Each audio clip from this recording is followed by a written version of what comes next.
Bonjour, c'est Virginie and you are watching French Truly TV, your destination to truly become a little bit French. Today, again, I'm interviewing in French with French subtitles a wonderful artist from Pélussin, the little French village where I moved to.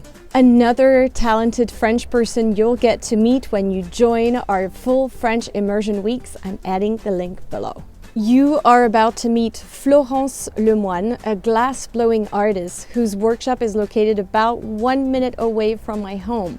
And that is very dangerous because she makes gorgeous jewelry, sculptures, and light fixtures, and I want to buy it all. Actually, I've already started. Look at my beautiful ring. Is that cool? Oh, and before I start, if you haven't already done so, go to my website, FrenchTruly.com, and sign up to receive your 3-step mini course to help you become a little bit French for free. Okay, here she comes, all in French. Vous êtes prêts? Voilà, donc je vais vous montrer comment on réalise une perle de verre avec un chalumeau et des baguettes de verre. Ça, ce sont des baguettes de verre de Murano. Je ne sais pas si vous connaissez l'île de Murano. C'est en Italie, c'est le berceau du verre en fait. Voilà. Donc pour fabriquer une perle de verre, on a besoin d'un mandrin. Ça c'est une tige en inox en fait, que je trempe dans du séparateur.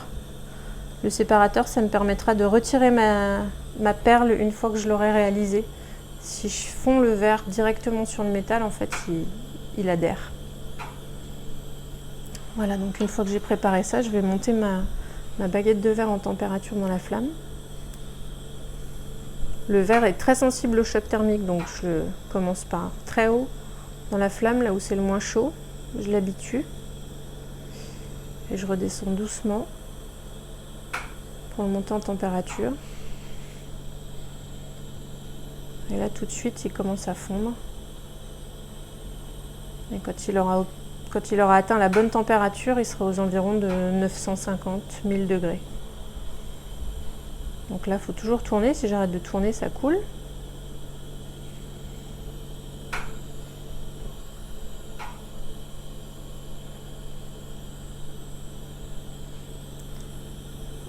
Voilà, donc là, c'est prêt. Je vais poser le verre, tourner délicatement et je reviens dans la flamme pour couper le petit fil.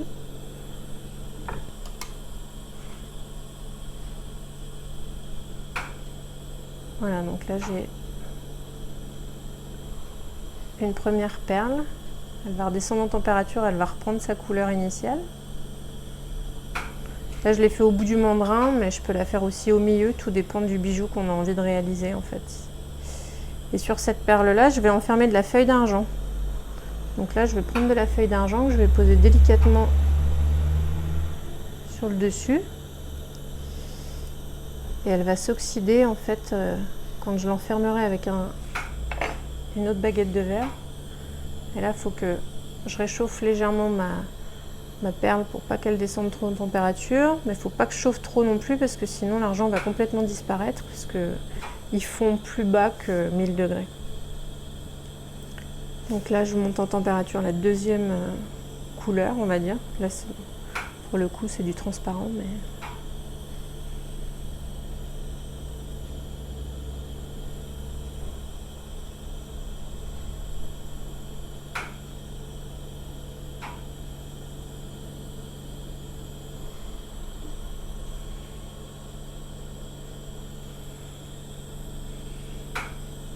Voilà. Et là,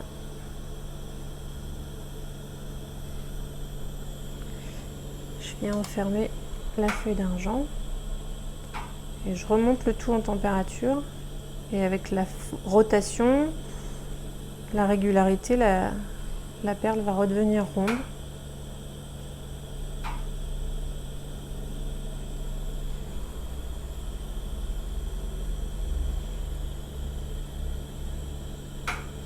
Et elle va redescendre en température, se solidifier. Et on va voir apparaître le décor qui aura été fait à l'intérieur par la feuille d'argent qui sera plus ou moins oxydée en fait. Après on aura vraiment le résultat final une fois que la perle sera redescendue en température.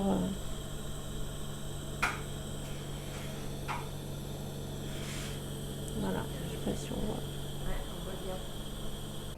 Bonjour Florence. Bonjour. Est-ce que tu peux te présenter rapidement et puis nous expliquer aussi pourquoi tu es ici à Pélussin? Donc je m'appelle Florence Lemoine, je travaille le verre soufflé, verre filé à la flamme. Voilà, c'est mon activité principale. Je suis artisan d'art, je fabrique des bijoux, des perles de verre et puis aussi des luminaires, des sculptures en verre soufflé. Je me suis installée à Pélussin en 2008 parce que j'y ai trouvé mon amoureux. Oh. Voilà, C'est toujours une c'était la raison principale. Mais depuis, j'y suis bien et voilà, je vis avec ma famille ici. Je suis originaire de la région. Quand est-ce que tu as commencé à souffler le verre? J'ai commencé à souffler le verre en 2000. J'ai découvert le verre en 1999 à Lyon. Il y avait un verrier qui était installé dans le Vieux-Lyon. Ouais. J'ai fait un stage chez lui tout début de l'année 2000 et après j'ai voulu en faire mon métier. D'accord. Donc j'ai trouvé un maître d'apprentissage dans le sud de la France, près de Nice. J'ai commencé là-bas. J'ai fait un CAP. Après je suis montée vers Nancy pour faire une école de verre, le CERFAV ça s'appelle. D'accord. Voilà, j'ai eu mon diplôme au bout de 2 ans et ensuite j'ai travaillé chez différents verriers. Je suis allée en Suède, je suis allée en Angleterre, à Londres. Et puis après, pas mal en France, dans le sud-ouest, en Bretagne. J'ai travaillé chez plein de gens, pour eux, avec eux, pour parfaire un peu ma technique. Et ensuite, je me suis mis à mon compte en 2006. D'accord. Voilà. Ah, mais pas à Pélussin, parce que tu as dit que tu es arrivée en 2008. Pas à Pélussin, non. J'ai même, oui, je me suis installée même en 2004-2005. J'ai commencé à ouvrir mon premier atelier à Beaucaire, c'est dans le sud de la France, D'accord. vers Avignon. Et puis après, bon, j'ai eu quelques petits arrêts. Je suis retournée à Lyon et j'ai rencontré Frédéric. Du coup, je me suis installée à Pélussin. Voilà. D'accord. Donc, entre tes études et travailler pour d'autres artistes ou d'autres personnes, c'était sur combien de temps ça? Bah, du coup, ça m'a pris 5 ans. 5 ans. Ouais. Donc de 2000 à 2005, c'est ça? Voilà, D'accord. je me suis formée, on va dire. D'accord. Ouais. Très bien. Est-ce que tu réussis aujourd'hui à vivre de ton art? Oui, c'est mon activité principale. Je sors un salaire tous les mois, essentiellement de ce que je fabrique. Et est-ce que c'est vrai depuis le début? Non, pas du tout. Au début, c'était extrêmement compliqué. Bah déjà, ouais, il faut apprivoiser la matière. En plus, au bout de 5 ans, on ne sait pas forcément très bien travailler le verre. Même si on a bien appris, ça reste quand même une matière difficile à travailler. Et puis surtout, trouver sa propre expression dans le verre. Voilà, comme je disais tout à l'heure, c'est facile de faire du verre, mais après, qu'est-ce qu'on en fait? Qu'est-ce qu'on veut montrer?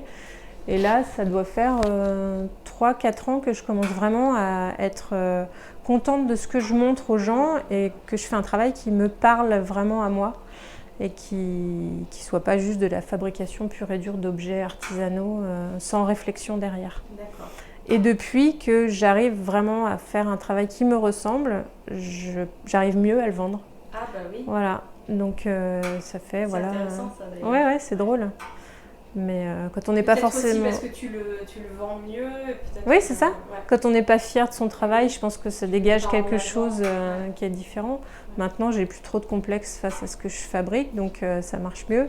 Et puis bon, j'ai pris de l'expérience aussi commercialement, au niveau des produits que je fais, ce qui marche pas, des choses qui prennent du temps et qui sont pas rentables, et ben on en fait moins. Même si des fois on a envie de faire des pièces exceptionnelles, il faut aussi savoir manger.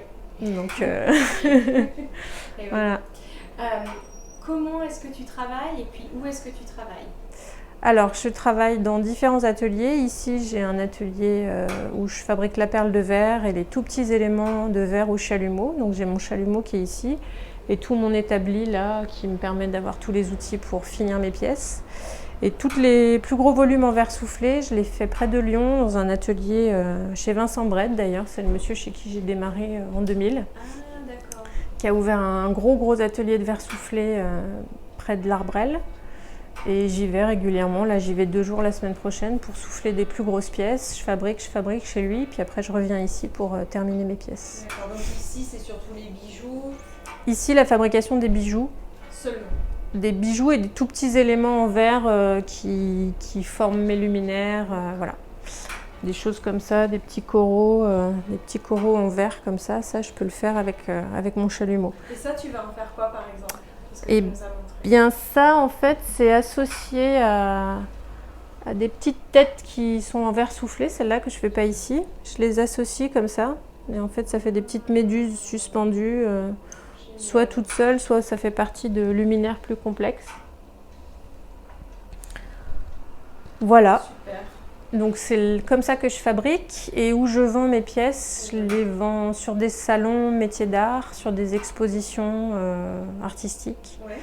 Je travaille avec des boutiques qui me prennent des pièces et qui les revendent, et puis des galeries. Voilà. Donc salon, boutique, galerie. Et ils sont où ces salons, ces boutiques, ces galeries? Pour l'instant, non, pas dans la région, il n'y a pas grand-chose en Rhône-Alpes. Après, je travaille essentiellement en France. Je vais en Suisse aussi. Et puis voilà, j'aimerais bien bouger un petit peu plus loin à l'avenir. Commencer à faire peut-être des salons professionnels pour travailler avec des boutiques. Voilà, des salons comme Maison et Objets à Paris, qui se passent 2 fois par an. Où là, on touche un public de professionnels qui donc achètent vos pièces pour les revendre derrière, mais du monde entier. Donc on a un potentiel plus large. Oui, voilà. D'accord, bien sûr.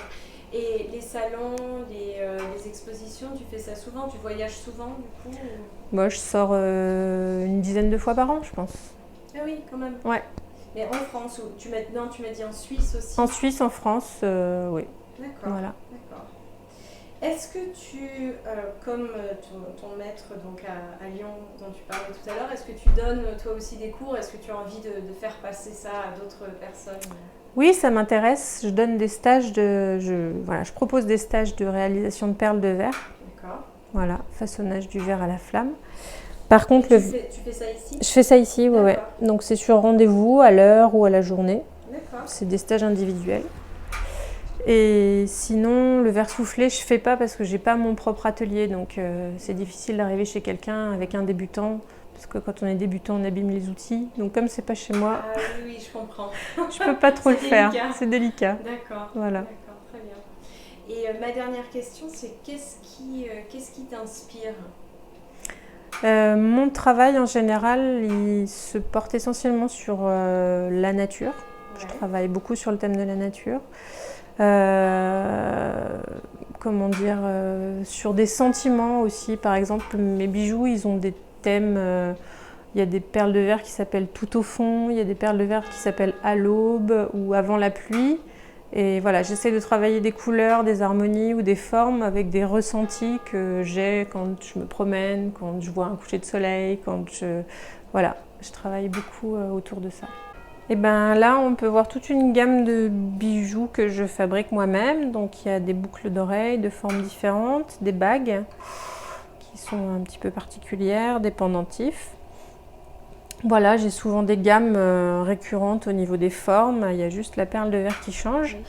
Et là, par exemple, on peut voir tout un nuancier que j'ai fait pour proposer aux clients. Je peux faire ça sur mesure, donc je fais toutes les formes que vous voulez et la personne choisit en fait la perle de verre qu'elle a envie d'associer à son bijou. D'accord, je comprends. Voilà, donc je travaille la perle de verre et aussi l'argent pour fabriquer toutes mes montures. Donc oui, donc j'allais te demander, c'est toi qui fabriques les montures? Aussi, ouais, c'est du 100% fait main. 100% fait main, super. Voilà, donc il y a différents thèmes, différentes couleurs. Celle-ci, elle s'appelle Lagon, par exemple. Ouais. Celle-ci, c'est la collection Oxygène. Très bien. Et en dessous, donc, il y a mes luminaires en verre soufflé. Donc, voilà, qui sont là, des lampes à poser. J'en fais aussi à suspendre, de couleurs différentes, des bleus, des blancs, des transparents. Voilà, c'est toujours des couleurs qui sont un petit peu inspirées de la nature. Ouais. Ça, ce sont des petites sculptures en fait, des petites sculptures en pâte de verre fusionnées. J'en fais des transparentes comme ça, ou alors certaines avec de la couleur à l'intérieur ou autour. Là, c'est d'autres lampes à Voilà, là, ce sont d'autres lampes encore. Et puis tout au fond, là-bas, on a des pièces, plutôt des pièces uniques. Voilà, qui sont un jeu de couleurs. J'avais envie d'essayer de recréer l'aspect de la rouille en fait pour avoir un contraste avec le blanc. Bon, c'est un peu trop orange à mon goût, mais il y a des beaux effets de matière en fait. J'aime beaucoup voilà, l'effet granuleux que peut avoir la poudre de verre. Ah, c'est de la poudre de verre. La poudre de verre orange qui est appliquée sur la pièce de verre à chaud. Ça, c'est une suspension avec pas mal d'éléments en verre soufflé et en verre filé à la flamme. Voilà. Et j'ai introduit du fil de lin en fait pour avoir un espèce de petit effet à l'intérieur de légèreté à l'intérieur des petites bulles transparentes. Merci beaucoup. Et moi, je t'en prie. Watch my other All in French with French subtitle videos where I'm interviewing outstanding people from Pélussin who will be part of our full French immersion weeks here in Pélussin. I'm adding the link below. And don't forget to sign up for your free course, 3 steps to help you become a little bit French, which you will find on my website, FrenchTruly.com. Merci beaucoup. Au revoir.